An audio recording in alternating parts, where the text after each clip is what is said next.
If you grew up in the 50s and 60s, you used every one of these. Reminisce with us and see how many you can name. What did this small plastic thing do? They were usually yellow. A 45 adapter. RCA put a big hole in the 45. Columbia put a little hole in the 33. Two companies could not agree, so every record player in America needed one of these. This is an easy one that every house had. What is it? A rotary phone. And most of them were on a party line. You picked up and heard your neighbor mid-sentence, and everybody knew which ring pattern was theirs. Everybody knows this one. A manual typewriter. A bell warned you the line was ending, and you swung the carriage back by hand, hence the return key. This is one piece of a machine every home had. What was the machine? A record player. You could stack singles on the spindle and let them drop one after another all afternoon. What was this called, and what was it used for? A jukebox. A nickel a play, and whoever got to it first decided what the whole diner listened to. It weighed as much as a piece of furniture, because it was one. A console television. 3 channels, no remote, and the youngest person in the room was the remote.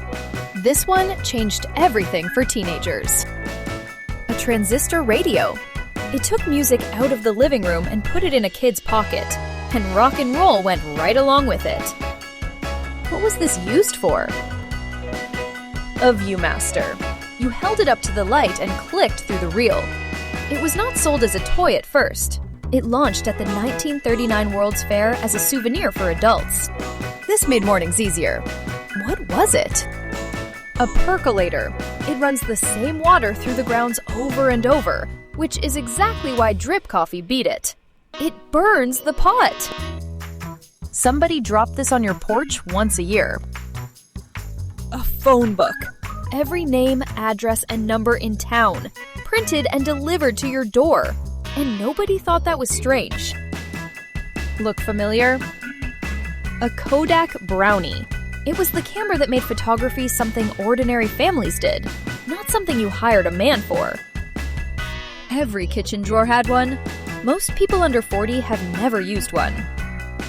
A church key. Cans had no pull tabs until 1963, so you punched 2 triangles in the top, one to pour and one to let the air in. Photographers carried this around their neck. A light meter. Before cameras measured light themselves, you held this up, read the needle, and set everything by hand. Every classroom in America had one bolted to the wall. A pencil sharpener. It was also the only socially acceptable reason to get out of your seat. Every freezer had a couple of these. What is it? A metal ice tray with a lever. It stuck to your fingers. It never let go of the last 2 cubes, and plastic replaced it for a reason. Before cassettes, this is how you recorded anything. A reel-to-reel. Families used them to record letters and mail the tape overseas because long distance cost more than the postage. What was this called? A slide rule? Engineers put men on the moon with these. No batteries, no display, and the pocket calculator made it obsolete in about 5 years. What was this little cube for? A flashcube. It sat on top of the camera, 1 bulb on each of the 4 sides. You took a picture, turned it by hand, and 4 shots was the whole cube. This one lived in the garage. No engine, no cord. A push reel mower. No engine, no gas, no pull start. The only sound was the blades turning. They are back on sale now, mostly bought by people who want their Saturday mornings quiet again. Any idea what this is called? Televisions were full of them. A vacuum tube.